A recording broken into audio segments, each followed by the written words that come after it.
Welcome to Wife Cheating Story. I hope you have an enjoyable and relaxing time listening. Let's get started.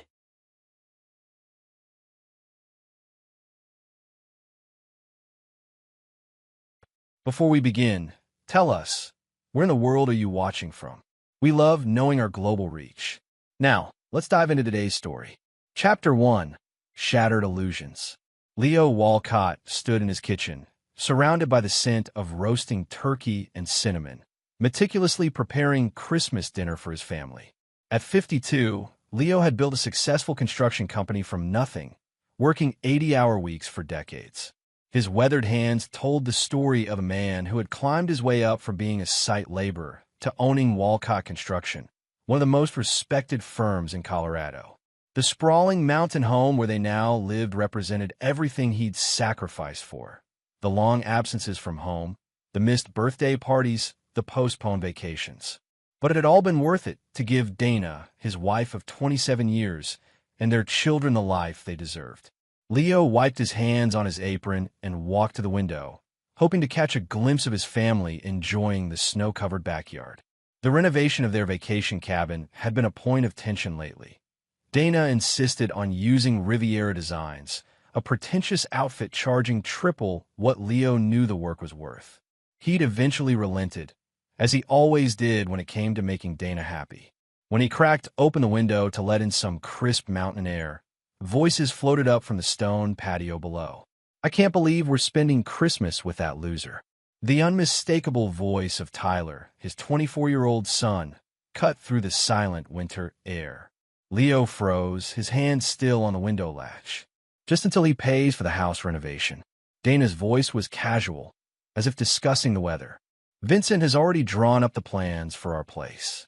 Once Leo signs off on the final payment for the cabin, I'll have everything I need." Leo's stomach tightened. Vincent Riviera. The smooth-talking contractor Dana had insisted on hiring despite Leo's objections. "I'm just waiting for him to pay my college fees, then I'm gone," added Brooke, his 20-year-old daughter. "I mean, it's the least he can do after being absent most of our lives." Leo's knuckles whitened around the window frame as Dana laughed. "Well, he was always better at making money than being a father or husband.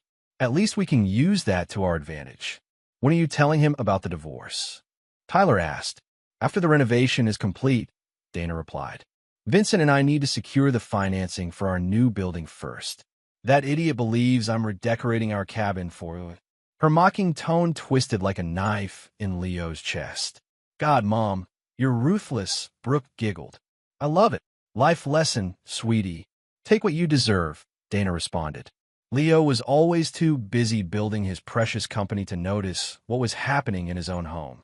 Leo gently closed the window, his hands trembling not from anger, but from a deep, overwhelming sense of clarity. For years, he'd attributed the distance in his marriage to his work schedule, blamed himself for the coldness in his children's eyes. He'd compensated by giving them everything money could buy, believing that one day they would understand his sacrifices were all for them. He stared at the feast he'd spent all day preparing. Dana's favorite cornbread stuffing, Tyler's preferred maple-glazed Brussels sprouts, Brooke's beloved sweet potato casserole. Hours of effort to please a family that saw him as nothing more than an ATM. When the back door slid open and his family stomped in, shaking off snow and laughing, Leo had already removed his apron and fixed a warm smile on his face. "Perfect timing," he said, his voice steady despite the hurricane raging inside him. "Dinner's almost ready." Dana approached, giving him the perfunctory cheek kiss that had replaced passionate embraces years ago. "Smells wonderful, honey. You've outdone yourself." Leo nodded, studying her face. How had he missed the calculation behind those blue eyes? The slight disdain in her smile? "I'd do anything for my family," he replied, the words tasting like ash on his tongue. That night, as his family devoured the meal he'd prepared, complimenting his cooking while exchanging knowing glances, Leo played his role perfectly. He laughed at Tyler's stories, asked about Brooke's classes, and discussed renovation details with Dana. Not once did his smile falter. But behind that perfect smile, Leo Walcott's heart had hardened to stone, and a plan was already taking form. Chapter 2, Gathering Storm. 3 days after Christmas, Leo sat in his downtown office, staring at his computer screen without really seeing it. The holiday festivities had continued with the same facade: present opening, family photos, board games, all while Leo maintained his performance as the devoted, oblivious husband and father. But while his family believed him ignorant to their schemes, Leo had been busy. His secretary, Maureen, knocked on his door, interrupting his thoughts. "Mr. Burnham is here to see you," she announced. Leo nodded. "Send him in." Roy Burnham had been Leo's friend since high school and now ran one of the best private investigation firms in the state. An ex-cop with a network spanning from police departments to courthouse clerks, Roy was exactly who Leo needed. "You look like hell," Roy said by way of greeting, dropping into the chair across from Leo. "Feel worse," Leo replied. "Thanks for coming on short notice. 25 years of friendship. Short notice is my specialty." Roy leaned forward. "What's going on?" Leo recounted what he'd overheard, his voice devoid of emotion. "I need to know everything. How long the affair's been going on, what they're planning, where my money's been going." Roy whistled low. "Dana and the contractor? Man, I'm sorry. Don't be. Just help me understand what I'm dealing with." "You want me to dig into your kids, too?" Roy asked cautiously. Leo's jaw tightened. "Everything. Everyone." Over the next week, Roy's findings painted a clearer picture than Leo had anticipated. Vincent Riviera wasn't just Dana's lover. He was a struggling contractor with massive debt who'd been systematically overcharging for the cabin renovation, splitting the difference with Dana. Bank statements showed Dana had been funneling money from their joint accounts into a private one for over 2 years. The most painful discoveries involved his children. Brooke, who'd tearfully thanked him for covering her college expenses, had dropped out last semester but continued cashing his tuition checks. Tyler, who worked at Leo's company in a management position, had been bad-mouthing him to clients and employees alike, positioning himself to take over key relationships when the old man finally gets pushed out. As January progressed, Leo compiled evidence without confrontation. He recorded conversations where Dana discussed her plans with Vincent on calls made from the cabin. He documented the fraudulent billing from Riviera Designs. He collected timestamps from security cameras showing Vincent's truck at their house during Leo's business trips. On a frigid morning in late January, Leo met with Howard Pierce, his attorney. "This is thorough," Howard said, reviewing the files. "More than enough for a divorce that wouldn't leave Dana with much." "A divorce is just the beginning," Leo replied. "I want everything prepared, but don't file anything yet. There's more at stake than my marriage." Howard studied his client carefully. "Leo, I understand you're hurt, but..." "This isn't about hurt," Leo interrupted. "This is about justice. They've been plotting to take everything I've built. I'm simply going to make sure they face consequences." "What exactly are you planning?" Leo smiled, the expression not reaching his eyes. "First, I need to understand my options, legally and otherwise." Howard sighed. "I'll prepare everything for when you're ready to pull the trigger. But as your friend, I'm concerned about where this is heading." "Don't be," Leo said, rising from his chair. "For the first time in years, I know exactly where I'm going." That night, Leo participated in a video call with Dana, Vincent, and the cabin's interior designer. As Vincent showcased expensive fixtures and Dana exclaimed over marble countertops, Leo nodded agreeably. "Whatever you think best, dear," he said when Dana suggested Italian tiles at 3 times the market rate. "I trust your judgment completely." After the call, Leo received a text from Dana. "You're being unusually agreeable about the costs. Everything okay?" Leo typed back, "Just want you to be happy. You deserve the best." He set down his phone and turned to the whiteboard in his home office where he'd mapped out every aspect of his retaliation. Phase 1 was nearly complete: investigation and documentation. Now it was time for Phase 2, strategic positioning. Leo picked up his phone again and dialed his sister Grace, the only family member he still trusted. "I need your help," he said when she answered, "and it has to stay between us." Chapter 3: The Architect's Blueprint. By early February, Leo had refined his plan to mathematical precision. As an expert contractor who'd built his business understanding structural integrity, he knew that to demolish something effectively, You needed to identify and target the critical supports. For his family's betrayal, those supports were clear: money, reputation, and future prospects. At his sister Grace's apartment across town, Leo spread documents across her dining table. "You're sure about this?" Grace asked, examining the papers. "It's ruthless, Leo. They've been ruthless for years," he replied. "I'm just finally playing the same game."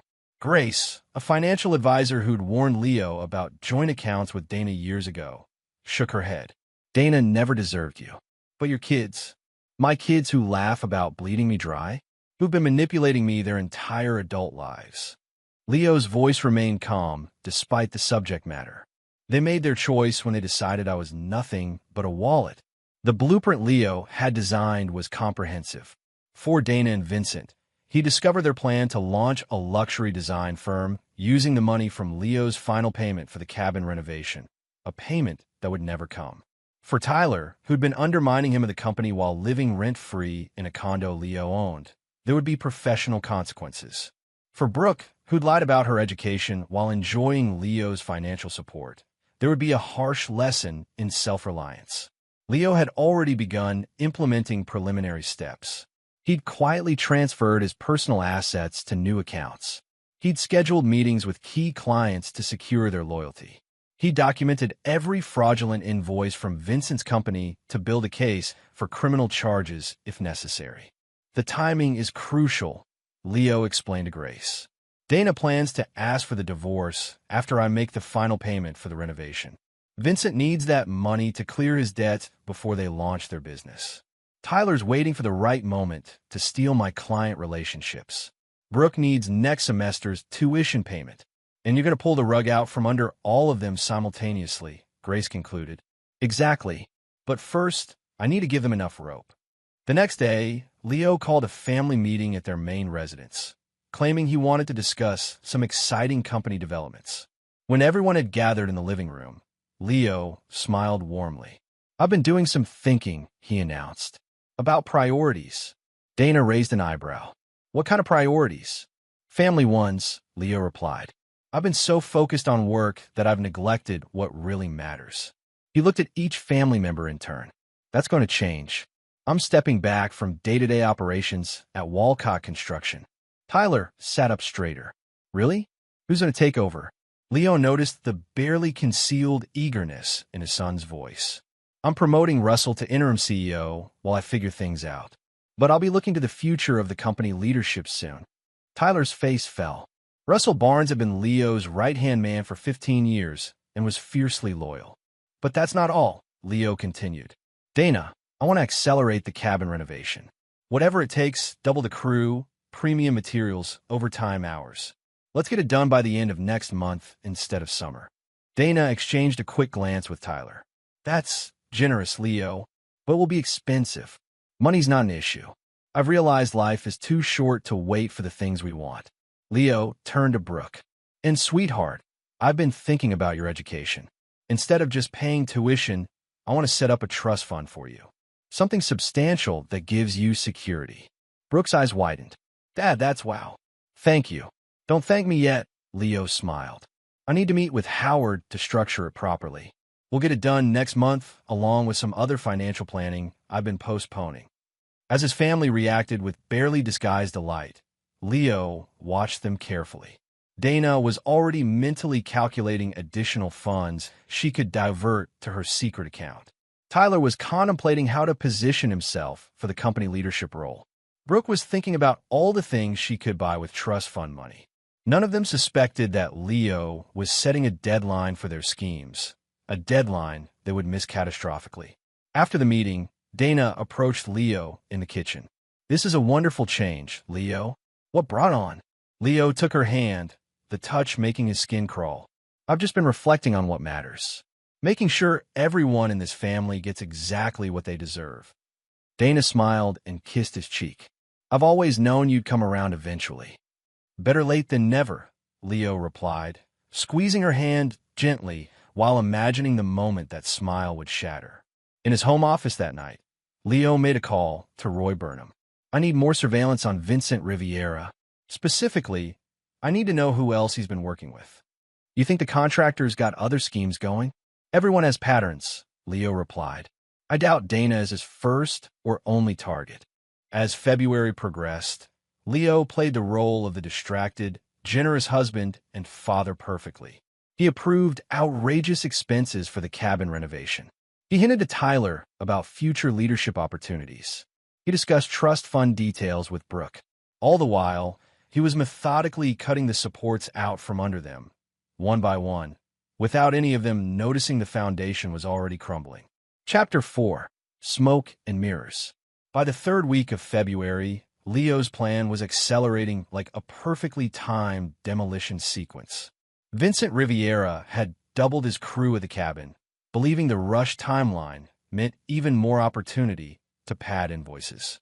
Dana had increased her shopping sprees, buying expensive furniture for what she thought would soon be her new life with Vincent. Tyler had begun quietly meeting with Leo's largest clients, positioning himself as the company's future. Brooke had already picked out a luxury apartment she planned to lease with her trust fund money. While maintaining his mask of oblivion, Leo was systematically dismantling the world they took for granted. His first major move targeted the cabin renovation itself. After reviewing the fraudulent billing with his own construction experts, Leo had compiled evidence of code violations, safety hazards, and permit irregularities, all traceable to Vincent's supervision. On a blustery Tuesday morning, Leo arranged to meet the county building inspector, Frank Delgado, at the cabin site. Vincent wasn't scheduled to be there, which was precisely why Leo had chosen this time. Thanks for coming out on short notice, Frank, Leo said, shaking the inspector's hand. For you, Leo? Anytime. You've always run clean projects. Frank looked around at the half-finished interior. So what's the concern here? I've been too hands-off on this one, Leo admitted, guiding Frank through the cabin. My wife wanted to use her preferred contractor, but something doesn't feel right. For the next hour, Leo casually pointed out issues his experts had identified. Electrical wiring that didn't meet code, support beams that had been compromised to accommodate decorative elements, plumbing that would inevitably leak. Frank's expression grew increasingly grim. This is dangerous work, Leo. Honestly, I'm surprised. This isn't like your usual projects. That's why I asked you personally, Leo replied. I need someone I trust to give me an honest assessment. By the time the inspection concluded, Frank had documented enough violations to halt construction immediately. I'll have to issue a stop work order, he said apologetically. And whoever supervised this will face significant fines. Understand, Leo nodded solemnly. Safety has to come first. When Vincent arrived at the cabin an hour later, he found it locked with official county notices plastered across the door. His frantic call to Dana went straight to voicemail, because Leo had taken her to an extended lunch at her favorite restaurant, making sure they were seen by several of Dana's social circle friends. Leo's phone buzzed with a text from Roy. V received stop order.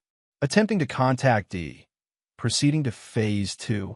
Leo replied with a simple yes, before turning his attention back to Dana, who was describing her plans for summer entertaining at the newly renovated cabin. It'll be perfect for hosting your business associates, she said, sipping her third glass of wine. I'm thinking of a 4th of July gathering to showcase the finished space. That sounds wonderful, Leo replied, raising his water glass in a toast. To new beginnings. While Dana and Leo were dining, Roy Burnham was meeting with 3 other homeowners who had hired Vincent Riviera for renovations over the past 2 years. Each had experienced similar patterns: ballooning costs, questionable workmanship, and in 2 cases, inappropriate relationships with their spouses. Roy presented them with evidence Leo had compiled, suggesting they might have grounds for a class action lawsuit. By the time Leo dropped Dana at her afternoon spa appointment, Vincent had left 17 increasingly panicked messages on her phone. Leo's next move targeted Tyler. He'd scheduled a company leadership meeting for that afternoon, one that Tyler believed was his opportunity to showcase his readiness for greater responsibility. When Leo arrived at Walcott Construction headquarters, Russell Barnes was waiting in his office. Everything's set, Leo asked. Russell nodded. Financial audit results are ready for presentation. Board members have been briefed. And Tyler, preparing his leadership vision presentation as requested. He's been telling everyone this is his big moment. Leo straightened his tie. Let's not keep them waiting. The boardroom fell silent as Leo entered, followed by Russell and the company's financial officer, Patricia Mills. Tyler sat near the head of the table, notes spread before him, a confident smile on his face. Thank you all for being here, Leo began. Before we discuss future leadership directions, Patricia has an important update. Patricia distributed folders to everyone present. We've completed our quarterly financial audit, with special attention to client account management, as requested by Leo. Tyler's smile faltered slightly as he opened his folder. We've identified several concerning patterns, Patricia continued. Specifically, unauthorized discounts offered to premium clients, questionable entertainment expenses, and most concerning, attempts to redirect client communications away from standard company channels. The board members murmured as they reviewed the evidence that all pointed to Tyler's activities over the past 6 months. These actions have cost the company approximately $470,000 in revenue, Patricia concluded, and potentially damaged relationships with our top 5 clients. All eyes turned to Tyler, whose face had drained of color. Would you care to address these findings before you present your leadership vision? Leo asked calmly. Tyler stumbled through denials and excuses, but the documentation was irrefutable. Leo had ensured that.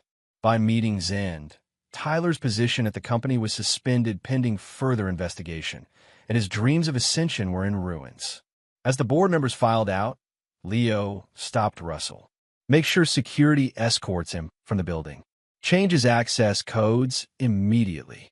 Already arranged, Russell confirmed. While Tyler was being escorted out of the building, Brooke was having a crisis of her own. She'd gone to finalize paperwork on her new apartment, only to discover her proof of future income. The trust fund Leo had promised couldn't be verified because it didn't yet exist.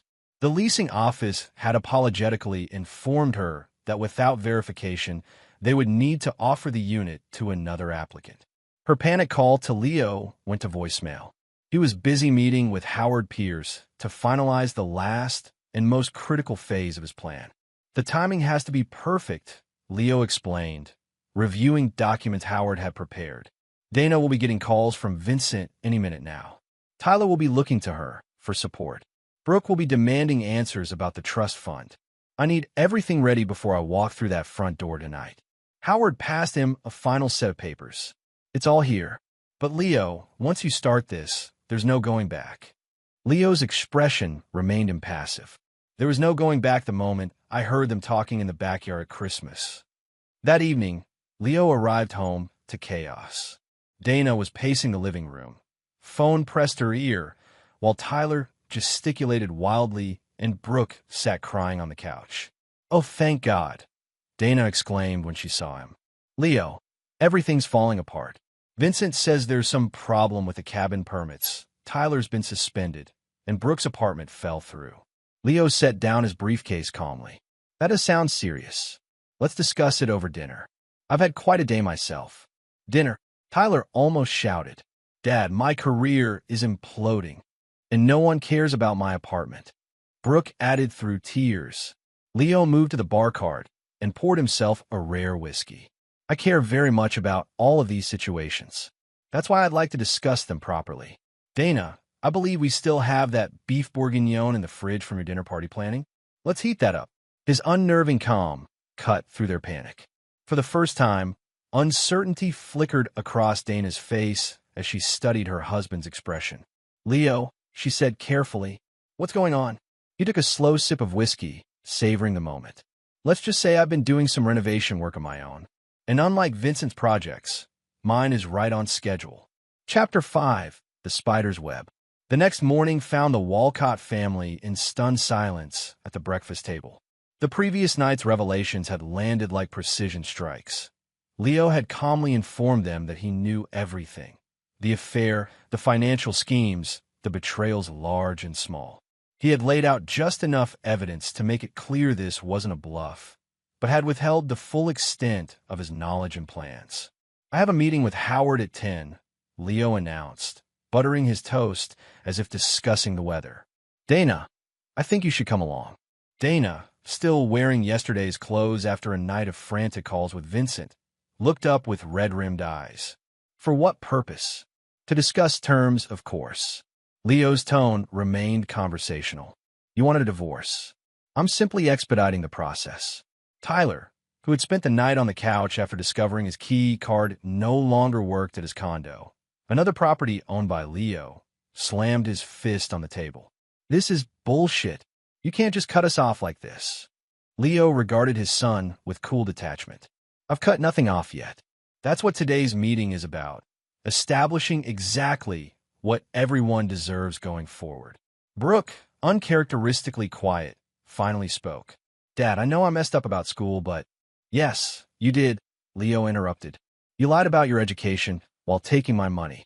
The question now is, what happens next?" The meeting at Howard Pierce's office revealed the first major strand of Leo's web. Howard presented Dana with divorce papers that included terms so punitive she gasped upon reading them. "This is ridiculous," she sputtered. "No judge would approve this settlement." Howard slid another document across the table. "Perhaps this will clarify the situation." It was a detailed accounting of every fraudulent charge associated with the cabin renovation, complete with evidence of Dana's knowledge and participation in the scheme. Attached was a preliminary complaint ready to be filed with the district attorney. Fraud charges would complicate a divorce settlement, Leo noted calmly. Not to mention Vincent's already precarious legal situation with the building code violations and a class action suit from his other clients. Dana's face drained of color. "Class action? What are you talking about?"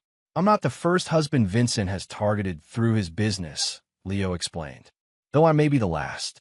Four other families have already agreed to join the lawsuit Roy Burnham is coordinating." Howard cleared his throat. "Mrs. Walcott, to be clear, these divorce terms are actually quite generous considering the circumstances. Mr. Walcott is offering to withhold the criminal complaints in exchange for your cooperation." Dana looked at Leo with a mixture of fear and dawning respect. "You've been planning this for months." "Weeks, actually," Leo corrected. "I'm efficient when motivated." While Dana was confronting the ruins of her future with Vincent, Tyler was facing his own professional extinction. Leo had instructed Russell to schedule exit interviews with every client Tyler had contacted, officially to ensure continuity of service, but actually to document Tyler's attempted poaching. By noon, Russell had called with the results. 3 clients had confirmed Tyler had suggested they might follow him if he branched out on his own soon. Combined with the financial improprieties already documented, it was more than enough to justify termination with cause and potential legal action. Brooke's situation unfolded differently. When she returned from a coffee run, she found her belongings from her off-campus apartment stacked neatly in the guest room. "Your roommate was quite accommodating once I explained the situation," Leo told her as she stared at the boxes. "Apparently, she's been covering your portion of utilities for months." "Where am I supposed to go?" Brooke demanded. "That's entirely up to you," Leo replied. "But if you stay here, there will be new rules, including actual proof of enrollment before any educational expenses are paid." The following days brought a cascade of collapsing dominoes. Vincent Riviera's contracting license was suspended pending investigation. His crew, unpaid for 2 weeks, had walked off the job.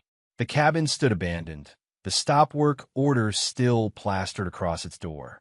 Dana, who had spent years cultivating her social standing, found herself suddenly toxic among her friends as rumors of fraud and infidelity spread. Her calls went unreturned, lunch invitations dried up, and her position on 2 charitable boards was quietly not renewed.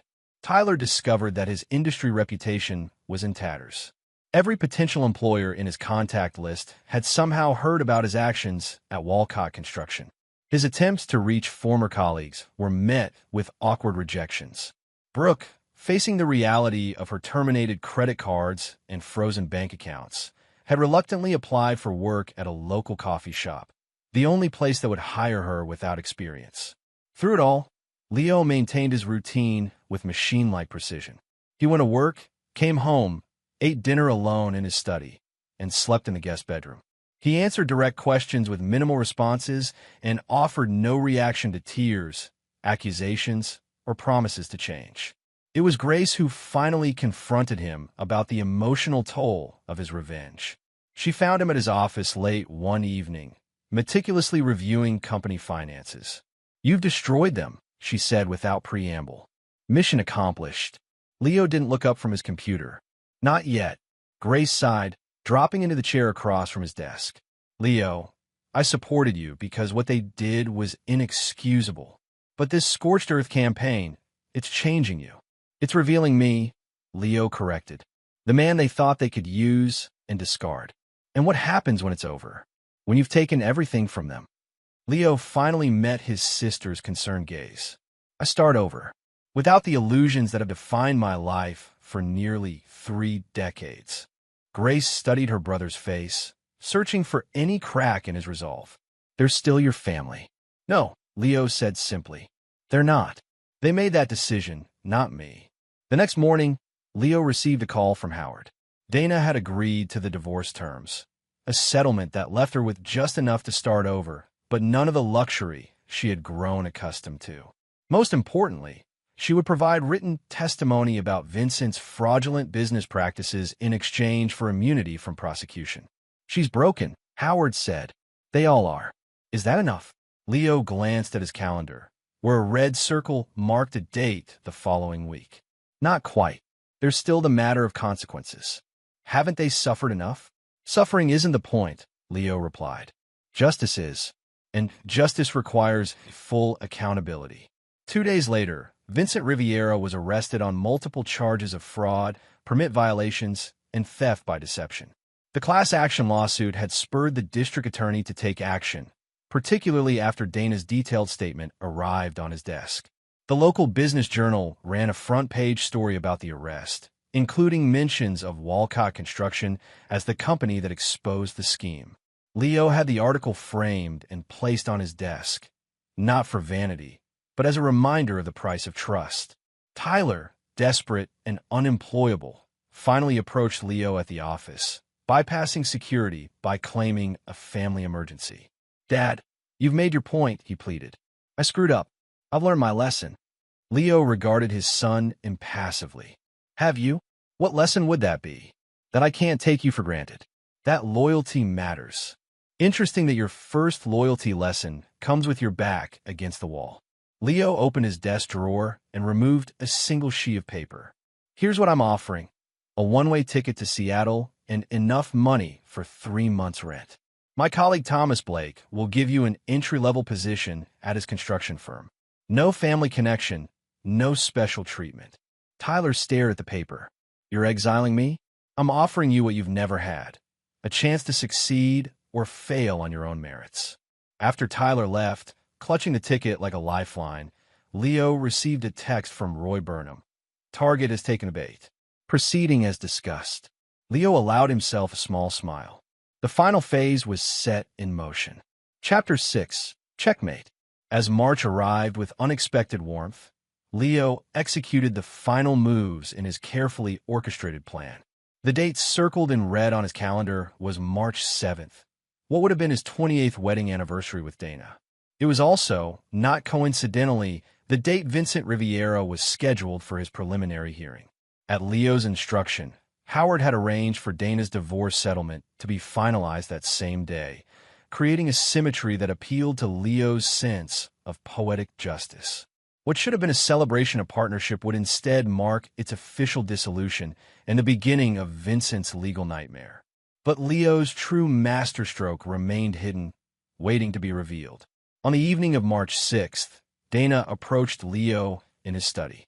The past weeks had transformed her, designer clothes replaced by simple jeans and sweaters, her carefully maintained highlights growing out to show gray roots. Her posture, once proud and entitled, now curved with the weight of her new reality. "Can we talk?" she asked, hovering in the doorway. Leo closed his laptop. "Of course. After tomorrow, it's over between us. Legally, at least." Dana twisted her wedding ring, the only piece of jewelry she'd kept. "I just want to understand why you're doing this. You could have divorced me, taken a kid's side, maintain some kind of family relationship. Instead, you've systematically destroyed everything. Not everything, Leo corrected. Just the illusion that actions don't have consequences. Is that what this elaborate revenge is about? Teaching us a lesson? Leo studied his soon-to-be ex-wife's face. Tell me, Dana, if I hadn't overheard your conversation at Christmas, what would have happened? You would have taken half my assets in the divorce, launched your business with Vincent using money from fraudulent renovation charges, and left me with what? Occasional holiday visits from children who see me as nothing but financial support. Dana looked away. It wasn't always like that. We did love you once. Perhaps. But love without respect isn't love at all. Leo stood, indicating the conversation was over.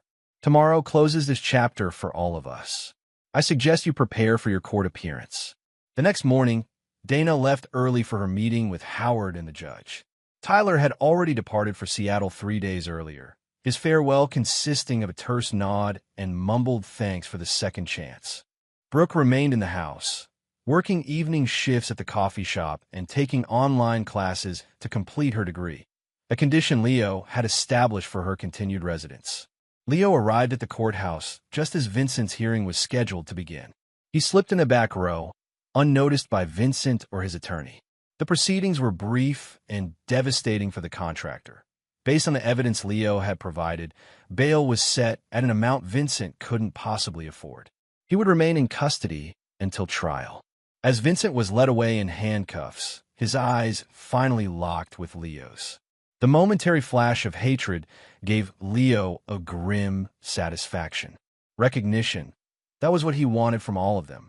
Recognition of who he truly was, and what they had foolishly discarded. From the courthouse, Leo drove to the offices of the Colorado Business Journal, where he had arranged an interview weeks earlier. The reporter, Alicia Martinez, had been pursuing the story of Vincent Riviera's fraud case and was eager to hear from the businessman who had exposed it. Mr. Walcott, thank you for speaking with me, she began once they were seated in a conference room. Your company has been at the center of uncovering what appears to be a significant fraud operation. Was this something you suspected for some time? Leo's response was measured. Walcott Construction has always prioritized integrity. When we discovered discrepancies in the contracting work being done on my personal property, we had an obligation to investigate. And the investigation led to multiple victims coming forward. Yes, though I can't comment on ongoing legal matters. Alicia checked her notes. Sources tell me that Vincent Riviera was personally involved with some of his clients' spouses, including your wife. Would you care to comment on that aspect of the case? My private life remains private, Leo replied smoothly. But I will say that Mr. Riviera's business practices created a breach of trust on multiple levels. That breach is now being addressed through proper legal channels. The interview continued for 20 minutes, with Leo carefully steering the conversation toward his company's commitment to ethical business practices and away from personal details. What he didn't tell Alicia was that this interview was merely setting the stage for what would follow. As Leo left the newspaper offices, his phone buzzed with a text from Howard. Divorce finalized. Settlement executed per instructions. Phase 1 of the day's plan was complete. Dana was now officially his ex-wife, with a settlement that provided basic living expenses but none of the luxury she had anticipated from her future with Vincent. The cabin property, which had been in Leo's family for generations, remained solely in his name, a non-negotiable term he had insisted upon. For Phase 2, Leo drove to Walcott Construction headquarters, where Russell Barnes was waiting with the company's communications team. Everything ready? Leo asked as he entered the conference room. Russell nodded. Press release is drafted per your instructions. Board members have been notified of the announcement. Any other matter? Completed this morning. Legal has confirmed we're clear to proceed. Leo reviewed the press release one final time before approving it. At precisely 2 p.m., Walcott Construction announced a significant organizational restructuring. Russell Barnes was being promoted to CEO, effectively immediately. Leo would transition to chairman of the board, focusing on strategic expansion. The release also announced the establishment of the Walcott Integrity Scholarship, a program that would fully fund construction management degrees for 5 students annually, with a focus on ethical business practices. What the press release didn't mention was that simultaneously, Leo had transferred majority ownership of Walcott Construction to a newly created trust. The trust beneficiaries included Russell Barnes, several long-term employees, and charitable organizations focused on building affordable housing. Notably absent from the beneficiaries list were any members of Leo's family. The final phase began at 7 p.m. with a dinner Leo had arranged at Aspen Grove, an exclusive restaurant overlooking the city. He had invited Grace, Howard, Roy, and Russell, the 4 people who had helped him execute his plan and whom he now considered his true family. As they were seated at the best table in the house, Leo raised his glass in a toast. To new beginnings. The dinner conversation flowed easily, touching on future business plans, Russell's vision for the company, and Howard's recent courtroom victories. It wasn't until dessert was served that Leo addressed the subject they had been tactfully avoiding. I know you've all been concerned about my focus on resolving the family situation, he began. Grace reached over to squeeze his hand. We've been concerned about you, Leo, not your decisions. Fair enough. But I want you all to know that, as of today, that chapter is closed. Leo's voice held a finality that brooked no argument. Dana has her settlement. Tyler has his fresh start. Brooke has her second chance under clear conditions. Vincent has his consequences. Justice has been served. Howard studied his client carefully. And what about you, Leo? What do you have? Leo smiled, the first genuine smile any of them had seen from him in months. Freedom, the truth, and the knowledge that I've rebuilt my life on a foundation that won't crumble. As they were preparing to leave, Leo's phone chimed with a news alert. The Colorado Business Journal had published their story about Vincent Riviera's case, featuring quotes from Leo's interview. The article painted Walcott Construction as a champion of business ethics and mentioned the new scholarship program as evidence of Leo's commitment to fostering integrity in the industry. Roy glanced at the article on Leo's phone. Perfect timing. Your reputation is not just intact, it's enhanced. Reputation is just what others think of you, Leo replied. I'm more concerned with what I know about myself. The evening concluded with firm handshakes and promises to meet again soon. As Leo drove home through the quiet streets, he felt a weight lifting, not just the burden of betrayal, but the exhaustion of maintaining appearances for people who had never truly seen him. When he arrived home, he found Brooke sitting at the kitchen island, textbooks spread around her laptop. She looked up nervously as he entered. How was your dinner? She asked, her tone cautious. They had established an uneasy truce over the past weeks, built on her compliance with his terms and his willingness to give her one last chance. Productive, Leo replied, setting down his keys. How's the coursework coming? It's challenging, but I'm managing a B+ average so far. Leo nodded. Good. Consequences teach us what we're capable of when necessity removes our easier options. Brooke hesitated, then closed her laptop. Dad, I know I can never undo what I did, but I want you to know I'm grateful for this chance. And I'm sorry, truly sorry, for how I treated you. Leo studied his daughter's face, searching for the calculation he had grown accustomed to finding there. Instead, he saw only exhaustion and genuine remorse. Actions speak louder than words, Brooke. We'll see what your actions say in the coming months. As he climbed the stairs to his bedroom, the master suite he had reclaimed after Dana moved to a small apartment across town, Leo reflected on his response to Brooke. It wasn't forgiveness he was offering her, or Tyler, or certainly not Dana and Vincent. It was simply clarity. They would never again mistake his generosity for weakness, his love for blindness, or his patience for permission to betray. In his bedroom, Leo opened his safe and removed a small velvet pouch. Inside was his wedding ring, which he had continued wearing until today as part of his performance.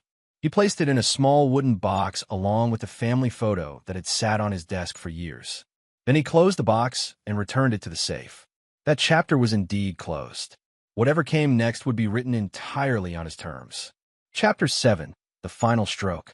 6 months after the fateful Christmas dinner, Leo Walcott's life had transformed into something entirely his own. Walcott Construction, under Russell's day-to-day leadership, was thriving with a reputation for integrity that brought in premium clients. Leo's role as chairman allowed him time to pursue personal projects, including the restoration of the cabin, properly this time, with contractors he trusted. On a crisp September morning, Leo sat on the cabin's newly rebuilt deck, coffee in hand, reviewing architectural plans for an expansion. His phone buzzed with a text from Grace. "Don't forget dinner tonight. 7 p.m. Howard's bringing someone he wants you to meet." Leo smiled. His sister's attempts at matchmaking had become a running joke between them. Since the divorce, he'd shown little interest in dating, focusing instead on rebuilding his life and relationships with people who genuinely valued him. As he was about to respond, another message arrived, this one from an unknown number. "Need to speak with you urgently. Financial matter. Vincent Riviera." Leo's jaw tightened. Vincent had been released on bail after 3 months in county lockup, awaiting trial on multiple fraud charges. The class action lawsuit against him had grown to include 7 families, and his contracting license had been permanently revoked. According to Roy's sources, Vincent was nearly bankrupt from legal fees. After brief consideration, Leo responded, "Walcott Construction offices. 2 p.m. today. Security will escort you." Whatever Vincent wanted, Leo preferred to handle it on his own territory, with witnesses and security nearby. He had no illusion that Vincent might have come to some moral awakening during his time in jail. At precisely 2 p.m., security escorted a dramatically changed Vincent Riviera into Leo's office. Gone were the designer clothes and confident swagger. The man who stood before Leo looked haggard, his once stylish hair now unkempt, his complexion sallow from months of stress. "Thank you for seeing me," Vincent said, his voice lacking its former smooth charm. Leo gestured to the chair across from his desk. "You mentioned a financial matter." Vincent sat, his eyes darting around the office before settling on Leo. "I'll get right to the point. I know you're behind everything that's happened to me. The building inspector, the class action, the license revocation, all of it. I'm behind the discovery of your fraud," Leo corrected. "The consequences are your own doing. Call it what you want." Vincent leaned forward. "My trial is next month, and my lawyer says I'm looking at minimum 5 years unless I can make restitution to the victims." Leo raised an eyebrow. "And this concerns me how? I have information you might find valuable. About Dana." A cold smile touched Leo's lips. "There's nothing about Dana I need or want to know. Even if she's been seeing someone new, someone close to you." Leo's expression remained impassive, though his interest was reluctantly piqued. "Again, not my concern." Vincent's desperate eyes searched for any leverage. "It's Russell Barnes, your trusted CEO. They've been meeting for weeks." For a moment, silence filled the office as Leo processed this information. Then, unexpectedly, he laughed, a genuine, amused laugh that seemed to startle Vincent. "Vincent, I'm aware of their meetings. Russell informed me immediately when Dana contacted him, supposedly to discuss settling our differences for the sake of the children. Every meeting has been documented and reported to me in detail." Vincent's face fell as his last bargaining chip evaporated. "What you don't know," Leo continued, "is that Dana's transparent attempt to get close to my company through Russell is exactly what I anticipated. In fact, it's why I promoted him, because I knew he couldn't be manipulated." "So you know everything," Vincent said, defeated. "Not everything, but enough." Leo stood, indicating the meeting was concluding. "If you came here hoping to exchange information for financial help, you've wasted both our time." Vincent remained seated, desperation evident in his posture. "My parents' house is being seized to cover legal fees. I have nothing left." "You have exactly what your actions have earned you," Leo replied without sympathy. "Just as I have what mine have earned me." As security prepared to escort Vincent out, he made one final attempt. "Dana was the one who suggested targeting you, you know? She researched your company, your finances. She picked you because you seemed successful but distracted by work. An easy mark." Leo's expression hardened. "And yet, here we are. You might want to reconsider your choice of partners in the future, Vincent." assuming you have a future outside of prison. After Vincent left, Leo called Roy Burnham. Vincent just left, desperate, looking for money. Wanting to have someone follow him? Roy asked. Yes, and step up surveillance on Dana. She's getting more aggressive in her attempts to salvage something. That evening at dinner with Grace and Howard, Leo mentioned Vincent's visit, including the information about Dana and Russell. Are you sure Russell is trustworthy? Howard asked. Men have been compromised by less than Dana's attention. Leo nodded confidently. Russell has been recording every conversation. She's been trying to extract information about the company structure, my current projects, financial details, anything she could use. Grace frowned. Why is she still pursuing this? The divorce is final. The settlement was clear. Because Dana doesn't accept defeat, Leo explained. And because there's one major asset she still believes she might access. Howard's eyes widened with understanding. The trust. Exactly. She doesn't know the details, but she's heard rumors about my restructuring of the company ownership. She thinks there might be a way to claim a portion as marital property that wasn't properly disclosed during the divorce. Is there? Grace asked. Leo smiled. No. Howard made sure of that. The trust was established using funds that were explicitly excluded from marital assets in our prenuptial agreement. Dana has no legal claim whatsoever. Howard's dinner guest, a corporate art consultant named Marianne, had been listening with increasing interest. I hope you don't mind my asking, but it sounds like you've gone to extraordinary lengths to protect yourself from your ex-wife. Is she really that dangerous? Leo considered the question seriously. Not dangerous exactly, but Dana has spent her entire adult life cultivating an image and lifestyle that's now been stripped away. She's desperate to reclaim some part of it. And you're determined not to allow that, Marianne observed. I'm determined that everyone involved receives exactly what they've earned. No more, no less. Leo's tone made it clear the subject was closed. Later that night, as Leo drove home, he received a call from Russell. Dana reached out again, Russell reported. She wants to meet tomorrow. Says she has a proposition that could benefit everyone. Did she elaborate? No, but she seemed unusually confident. I think she believes she's found something. Leo thought for a moment. Accept the meeting. Record everything as usual. But be careful. A corner Dana is at her most creative. The next day brought the first real challenge to Leo's carefully constructed new life. At 10:43 a.m., he received an urgent call from Howard. Dana's filing a motion to reopen the divorce settlement, Howard said without preamble. She's claiming fraud and non-disclosure of assets. Leo frowned. On what grounds? She's alleging you had already planned a corporate restructuring and trust formation before the divorce was finalized, but deliberately concealed it to reduce her settlement. That's absurd. The restructuring was planned after the settlement negotiations were complete. I know that, but she's got a witness claiming otherwise. Leo's mind raced through the possibilities. Ooh, Brooke. The name hit Leo like a physical blow. Brooke, who had been living under his roof, apparently following his rules, working on her degree. Brooke, who had seemingly accepted her second chance with gratitude. Are you sure? Leo asked, his voice uncommonly strained. I've seen the affidavit, Howard confirmed. She claims she overheard you discussing the trust formation with me in January, weeks before the divorce was finalized in March. Leo closed his eyes, remembering. There had been a call with Howard in January, discussing hypothetical restructuring options. He'd been in his home office, door closed, but he hadn't considered that Brooke might have been listening.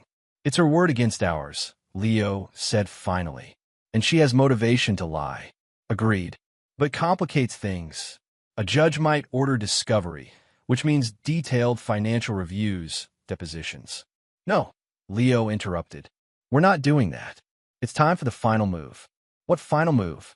The one I've been holding in reserve. Call you back in an hour. Leo ended the call and immediately dialed Roy Burnham.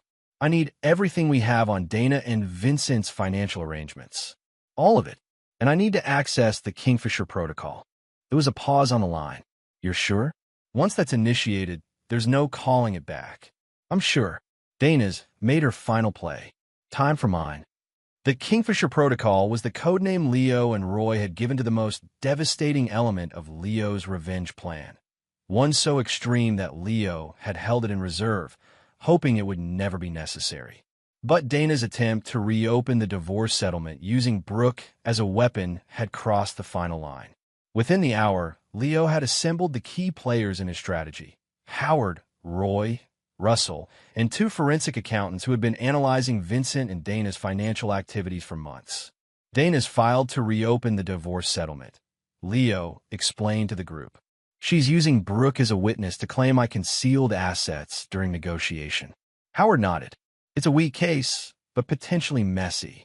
We're not fighting it conventionally, Leo replied. We're ending this permanently. He turned to the forensic accountants. What did you find? The lead accountant, Patricia Weber, opened her laptop. We've documented 57 instances of funds transferring from Vincent Riviera's business accounts to Dana Walcott's personal account between 2020 and 2022. Total amount, approximately $380,000. And the source of those funds? Leo prompted. Client payments for construction projects, many of which were never completed or were substandard. Essentially misdirected funds that should have gone to materials, permits, or subcontractors. Leo turned to Roy. And the connections to the other cases? Roy placed a folder on the table. Dana's fingerprints are all over Vincent's operation. She introduced him to at least 3 of the victims in the class action lawsuit. Her expertise was in identifying potential marks, affluent individuals who wouldn't scrutinize construction costs too closely. So she wasn't just Vincent's lover, Russell realized. She was his partner in the fraud. Exactly, Leo confirmed. Dana wasn't an innocent spouse caught up in Vincent's schemes. She was an active participant who had perfected the approach long before they targeted me. The only difference in my case was that she was already married to me, giving them even better access. Howard studied the documentation. This is more than enough for criminal charges against Dana. Conspiracy to commit fraud at minimum. Along with evidence that she was planning to use the same approach with other contractors after Vincent, Roy added, we have emails discussing potential clients they could target next. Leo rose and walked to the window, looking out at the city he had helped build. Here's what's going to happen.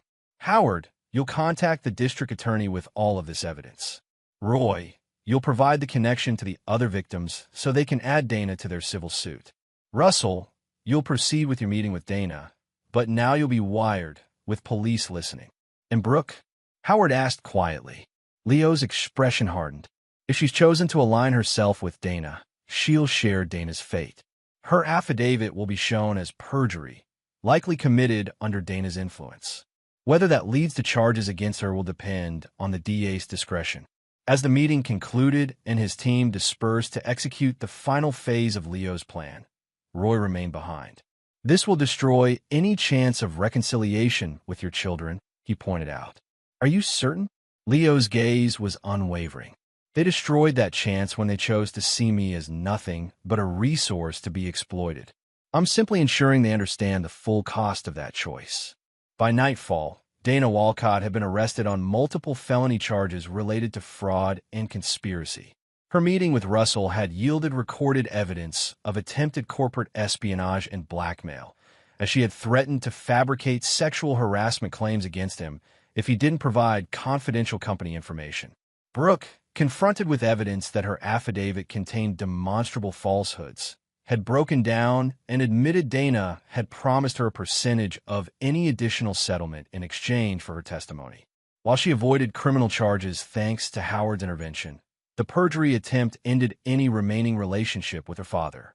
Tyler, upon learning of his mother and sister's arrest from his new job in Seattle, had called Leo in a rage, blaming him for the family's destruction. Leo had listened silently before responding with simple clarity. You had a family that loved you unconditionally. You chose to trade it for what you thought would be easy money.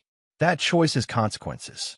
As Leo sat alone in his study that night, reviewing the day's events, he felt no triumph or joy, only a sense of completion. The architect in him recognized when a demolition was finished and the ground cleared for something new to be built. His phone buzzed with a text from Grace. "It's done. Are you okay?" Leo considered the question carefully before responding. "I'm free." Chapter 8. Ashes and Foundations. The trial of Dana Walcott and Vincent Riviera became a minor sensation in the local press. The Denver Post dubbed it the renovation racket, complete with infographics showing how the pair had systematically defrauded clients over a 5-year period. Business journals cited it as a cautionary tale of trust and verification in contractor relationships. True crime podcasts dissected the psychological aspects of how Dana had selected targets while maintaining her facade as a respectable housewife.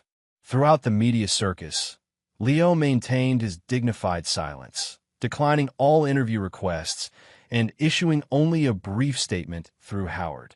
This matter is now in the hands of the justice system. Walcott Construction remains committed to integrity and excellence in all our projects. Behind this public persona, Leo was methodically reconstructing his life. The cabin renovation was finally completed according to his original vision. Not Dana's showcase for impressing social connections, but a comfortable retreat where he could think and create. He had resumed his passion for architectural design, personally drafting plans for an affordable housing project the company was undertaking in partnership with the city. On a blustery October afternoon, a month after Dana's arrest, Leo received an unexpected visitor at his office. Maureen buzzed through. "Mr. Walcott, your son is here. He doesn't have an appointment." Leo paused, considering his options. "Send him in." Tyler entered cautiously, looking both defiant and uncertain.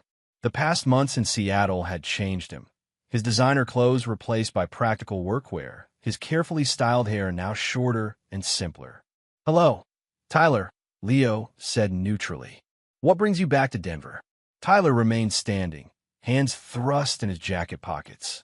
"Mom's trial date has been set. December 16th. I'm aware. Are you going to testify against her?" Leo leaned back in his chair. "If required by the prosecution, yes." Tyler's jaw tightened, even knowing she could get up to 10 years. "The potential sentence reflects the seriousness of her crimes," Leo replied evenly. "Crimes that extended far beyond her betrayal of our marriage. She's still my mother." "Yes, and that relationship is between you and her, just as what remains of our relationship is between you and me." Tyler finally sank into the chair across from Leo's desk. "That's actually why I came. To talk about us." Leo studied his son carefully, noting the calluses on his hands, the new lines around his eyes. "I'm listening. I've been working for Thomas Blake for 8 months now. Started at the bottom, literally digging foundations and hauling materials. It's been educational. Thomas says you've shown promise, that you're working harder than any other junior team member." Tyler looked surprised. "You've been keeping tabs on me?" "Of course. You're still my son, regardless of our current relationship." Something in Tyler's posture shifted, a slight relaxation of his defensive stance. "I've learned a lot. About construction, about what it takes to build something that lasts." He met Leo's gaze directly. "About what you built here, and how hard it must have been." Leo remained silent, waiting. "I'm not asking for forgiveness," Tyler continued. "I don't deserve it. But I wanted you to know that I understand now what I threw away, what I was too entitled to appreciate. And I'm sorry, truly sorry." "Why tell me this now?" Leo asked. "Because your mother is facing prison? Because you need something?" Tyler shook his head. "Because it's true, and because life's too short for regrets you never expressed." He reached into his pocket and pulled out an envelope. "Here, this is for you." Leo accepted the envelope but didn't open it. "What is this?" "Every penny you gave me for the Seattle start. Rent, living expenses, everything. I've been saving for my paychecks. It's all there with interest." Leo stared at the envelope, unexpectedly moved by this tangible evidence of his son's transformation. "This wasn't necessary." "Yes, it was. For me, if not for you." Tyler stood, preparing to leave. "I'm not asking to come back, Dad. I know that bridge is burnt. I just wanted you to know that I finally understand what you try to teach me my whole life. About earning what you have. About integrity." As Tyler reached the door, Leo called after him. "Will you be staying in Denver long?" just until after Mom's trial. I've taken a week off. Tyler hesitated. Thomas has offered me a permanent position. Junior project manager. I'm going to take it. Leo nodded. Seattle's a good market. Lots of growth potential. That's what Thomas said. Tyler opened the door, then paused again. For what it's worth, I respect what you did. Not just the revenge, though that was something to behold, but rebuilding afterward. Starting over. It takes strength. After Tyler left, Leo sat holding the envelope, turning it over in his hands. The gesture represented something he hadn't expected: accountability. His son had chosen to make amends in a small but meaningful way. It wasn't forgiveness Leo felt. The betrayal ran too deep for that, but perhaps a recognition that Tyler was no longer the entitled young man who had plotted against him. Whether this change would last, only time would tell. But it was a start. That evening, Leo drove to Grace's house for their weekly dinner. As they prepared the meal together, a ritual they had established after the divorce, he told her about Tyler's visit. "That's surprising," she said, chopping vegetables for a salad. "In a good way, I think." Leo nodded, focusing on the pasta sauce he was stirring. "It was unexpected. He's changed. People can," Grace replied, "when circumstances force them to. The question is whether the change is genuine or simply adaptive." Grace studied her brother's profile. "What do you think?" "I think he's experienced actual consequences for the first time in his life. That changes perspective." "And Brooke?" Leo's expression darkened. "Brooke made her choice when she agreed to perjure herself for Dana. That shows a fundamental character issue that goes beyond immaturity." Grace sighed. "She's young, Leo, influenced by her mother, and frankly, scared of facing life without the support she's always counted on. Tyler's young too. He chose differently. After you gave him a structured opportunity," Grace pointed out. "A job connection, startup money, a clear path forward. Brooke was left to figure it out on her own." Leo turned to face his sister. "Are you suggesting I've been unfair to Brooke?" "I'm suggesting that different people need different kinds of accountability. Tyler responds to structure and clear expectations. Brooke might need something else." Leo considered this as they finished preparing dinner. Grace had always been his moral compass, the person who challenged his thinking without judging his actions. It was one of the reasons he valued their relationship so deeply. As they ate, the conversation shifted to business and Grace's recent promotion at her financial firm. But Leo's thoughts kept returning to his children, the two people who, despite everything, remained connected to him by blood if not by trust. Later that week, Leo received a call from Howard with an update on Dana's case. "The prosecutor is offering a plea deal," Howard informed him. 7 years with possibility of parole after 4, in exchange for testimony against Vincent and 2 other contractors they worked with before him. Is she taking it? Her attorney is pushing for it. Without the deal, she's looking at 10 to 15, given the multiple counts and the amount involved. Leo processed this information dispassionately. And Vincent, no deal offered yet. With his prior record and the scale of the fraud, they're aiming for maximum impact. After ending the call, Leo sat in his study, contemplating the human cost of his revenge. Dana would likely spend years in prison. Vincent faced even longer incarceration. Tyler was rebuilding his life 3 states away. Brooke was... Leo realized he didn't actually know what Brooke was doing now. After her perjury attempt had been exposed, she had moved out of his house without a word, leaving no forwarding address. On impulse, Leo called Roy Burnham. "I need you to locate someone for me. Brooke, I want to know where she is, what she's doing. Checking up on her?" Roy asked. "Something like that." 2 days later, Roy delivered a concise report. Brooke had moved in with Dana's sister temporarily, then found a studio apartment she could barely afford. She was working 2 jobs, still at the coffee shop, plus weekend shifts at a clothing store in the mall. She had withdrawn from her online classes due to inability to pay tuition. "She's struggling," Roy concluded, "but surviving. No contact with Dana since the arrest, according to the phone records." Leo thanked him and ended the call, then sat contemplating this information. Grace's words echoed in his mind.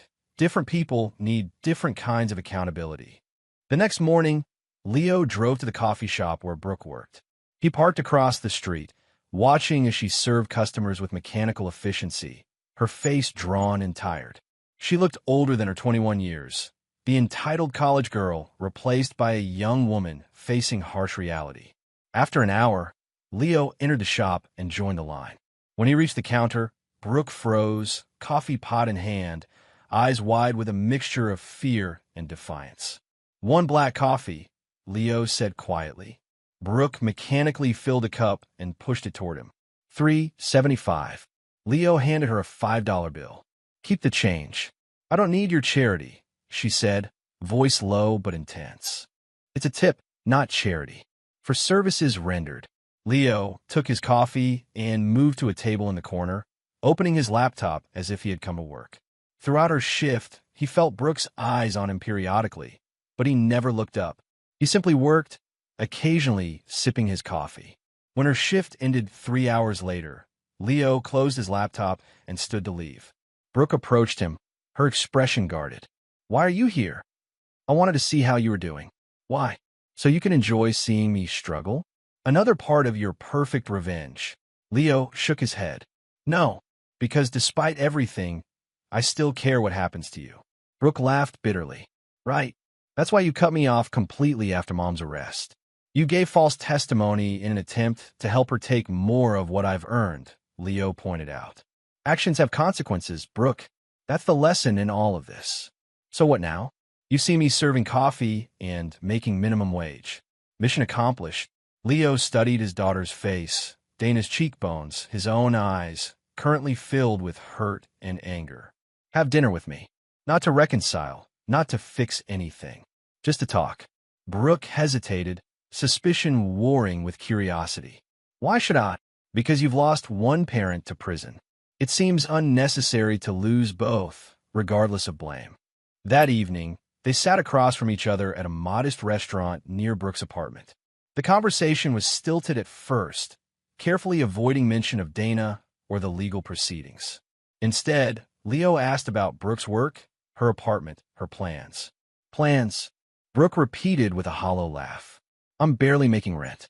Planning means figuring out which bill to pay first." "You stopped your classes?" Leo observed. "Couldn't afford them. Turns out education is expensive when you're actually paying for it yourself." Leo nodded, acknowledging the barb. "What would you do if money weren't an issue?" Brooke looked surprised by the question. "Finish my degree, I guess. I was actually enjoying my marketing classes before—" She trailed off. Before the truth came out, Leo finished for her. Brooke stared at her plate. "Before everything fell apart." "Things fall apart when they're built on false foundations," Leo said. "That's as true in relationships as it is in construction." "Is that why you're here? To deliver more life lessons about consequences?" "No. I'm here because Grace suggested I might have been applying the wrong kind of accountability to you." Leo set down his fork. Tyler responds to structure, clear expectations, and professional opportunity. "What do you respond to, Brooke?" The question seemed to catch her off guard. I don't know what you mean." "Yes, you do. What motivates you? What makes you want to be better, do better?" Brooke considered this seriously, perhaps for the first time. "Recognition, I guess. Validation." She looked up at him. "That sounds pathetic, doesn't it?" "It sounds human," Leo replied. "We all need different things. Tyler needs to prove himself through tangible achievement. You need to know your efforts matter to someone." "But I betrayed you," Brooke said quietly. "I lied about you for money." "Yes, you did." Leo's voice was matter-of-fact, without anger. "And that hurt more deeply than you can imagine. But I'm beginning to understand that what you did wasn't just about money. It was about choosing the parent who had always given you validation, even if it was based on manipulation." Tears filled Brooke's eyes. "I'm sorry. I know that doesn't fix anything, but I've had a lot of time to think about everything." "And what have you concluded?" "That I don't like who I was becoming, who Mom encouraged me to be." Brooke wiped her eyes with her napkin. "That the easy path isn't usually the right one." Leo nodded, seeing a glimmer of genuine insight in his daughter's words. "I have a proposition for you." Brooke looked wary. "What kind of proposition?" "Return to school. Complete your degree. I'll pay the tuition directly to the university." "Why would you do that?" "After what I did." Because education is never wasted, even on those who have made poor choices. Leo held up a hand as Brooke began to speak. But there are conditions. You maintain a 3.5 GPA or higher.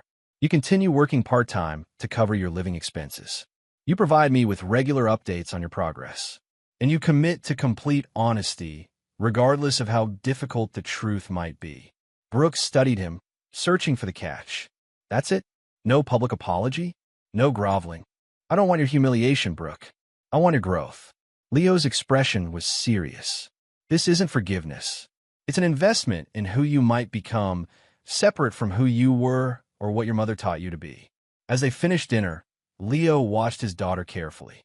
She was thinking, weighing his offer against her pride, her hurt, her uncertain future.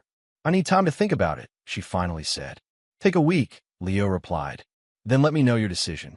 6 days later, Leo received a text from Brooke. I accept your conditions. Thank you for the opportunity. It wasn't reconciliation. It wasn't forgiveness. But it was perhaps a beginning of something new from the ashes of what had been destroyed.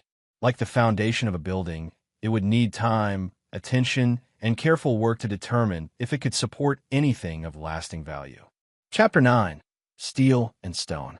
Winter arrived early in Denver, bringing with it the first anniversary of that fateful Christmas eavesdropping that had changed everything.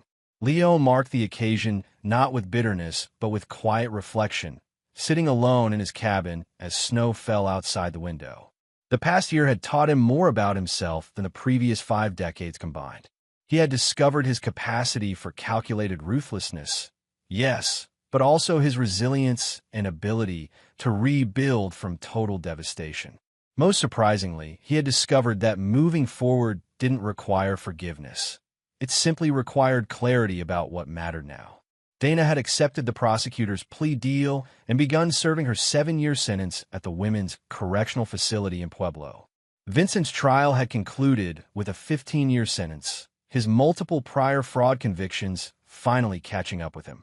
The class action plaintiffs had been awarded substantial damages, though collecting them from Vincent's non-existent assets remained problematic. Tyler had thrived under Thomas Blake's mentorship in Seattle, earning a promotion to full project manager after demonstrating unexpected talent for client relations and budget management. He and Leo spoke monthly, brief, careful conversations focused primarily on business matters, but occasionally touching on personal growth and lessons learned.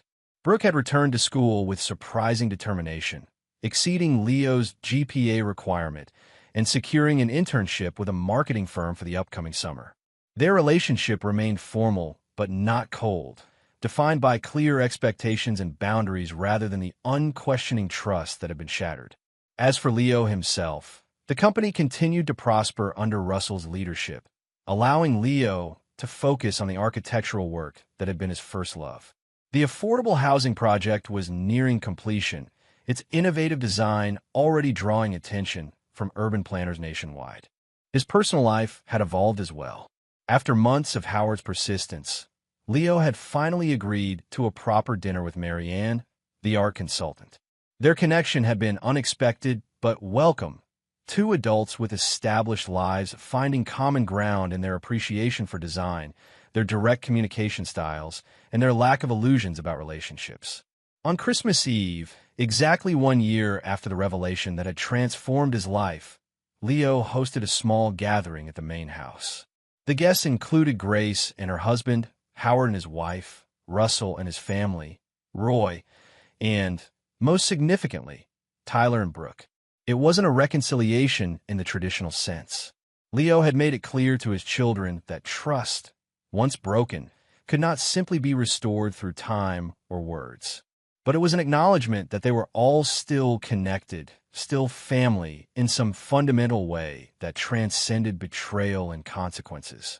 As they gathered around the dining table, a new one Leo had designed and built himself from reclaimed timber, he surveyed the faces of those present. These were the people who had either stood by him during his darkest moments or who were working to earn back some place in his life. The contrast with last year's false gathering could not have been more stark. Before we eat, Leo said, rising to his feet, I'd like to say something." The table fell silent, all eyes turning to him. "A year ago, my life was built on illusions, a marriage I thought was solid, children I believed respected me, a future that seemed secure. When those illusions shattered, I had a choice, to break along with them or to use that broken foundation to build something stronger." He paused, looking at Tyler and Brooke in turn. "What I built was not perfect. My methods were not always gentle, but they were honest as the steel and stone that form the structures we create." Leo raised his glass. "To clarity, to consequences, and to the strength that comes from building on truth, however painful it may be." As glasses clinked around the table, Leo caught Brooke's eye. She looked away first, but not before he saw the recognition in her gaze, understanding that his toast acknowledged not just his own journey, but hers as well. Later, as guests mingled in the living room, Tyler approached Leo by the fireplace. "I have news," he said quietly. "Thomas is opening a second office in Portland. He's asked me to help establish it." Leo nodded. "That's a significant responsibility. I'll be partnering with his son, managing the operation together." Tyler hesitated. "I'd like your advice on how to approach it." For a moment, Leo was transported back to Tyler's childhood, to those rare moments when his son had sought his guidance rather than just his resources. "I'd be happy to share what I know." As they discussed business strategies and market considerations, Leo realized that this professional respect, this acknowledgement of his expertise, was perhaps the most genuine connection he and Tyler could rebuild. Not the unconditional love that had been exploited, but a relationship based on earned respect and shared knowledge. Across the room, Marianne was deep in conversation with Brooke about the marketing firm where she'd be interning. Leo watched as his daughter listened intently, asking thoughtful questions, a far cry from the entitled young woman who had dismissed his professional insights as boring and irrelevant. Grace appeared at his side, following his gaze. "She's trying, Leo. They both are." "I know," he replied. "That counts for something. But not everything." Leo considered this. "Trust is like structural integrity, Grace. Once compromised, you can shore it up, reinforce it, even rebuild sections entirely. But you always know where the weakness was. You never stop monitoring it." Grace squeezed his arm. "Fair enough. But buildings can stand for centuries, even with repaired foundations." "Some can," Leo agreed, "if the repair work is done properly, if the materials are sound, if the commitment to maintenance never wavers." As the evening progressed, Leo found himself in a moment of unexpected peace. The betrayal that had defined the past year had not vanished. It had been transformed into something else, a hard-won wisdom about people, about love, about the true nature of strength. He had not forgiven Dana and never would. Her calculated exploitation of his love and trust was unforgivable, particularly given her continued attempts to manipulate others against him even after being exposed. Vincent would remain a cautionary tale about wolves in contractors' clothing. And his children were works in progress, their ultimate place in his life yet to be determined by their actions rather than their words. But standing in his rebuilt home, surrounded by people who had proven their worth through loyalty or genuine effort to change, Leo Walcott knew he had succeeded in the most important architectural project of his life, reconstructing himself from the foundation up, stronger and more honest than before. The smile he wore now was no mask, no performance maintained for the sake of those who sought to use him. It was the expression of a man who had faced betrayal with clarity rather than denial, who had responded with justice rather than weakness, and who had emerged not unscathed but unbroken. As midnight approached and Christmas Day began, Leo stepped outside onto the deck, breathing in the crisp winter air. The stars above were brilliant against the dark sky, their light traveling across unimaginable distances to reach him. He thought about time, about consequences, about the journey from that moment of devastating revelation to this point of hard-earned peace. He had lost the family he thought he had, but he had gained something perhaps more valuable, the truth. About them, about himself, about what he was capable of when pushed to his limits. And that truth, unlike the lies that had preceded it, would serve as a foundation that would never crumble beneath him again. And there you have it. Another story comes to an end. What did you think? I'd love to hear your thoughts in the comments below. If you enjoy this story, consider joining our community by subscribing. It means the world to us. For more stories like this one, check out the recommended videos on screen. And I'll see you there.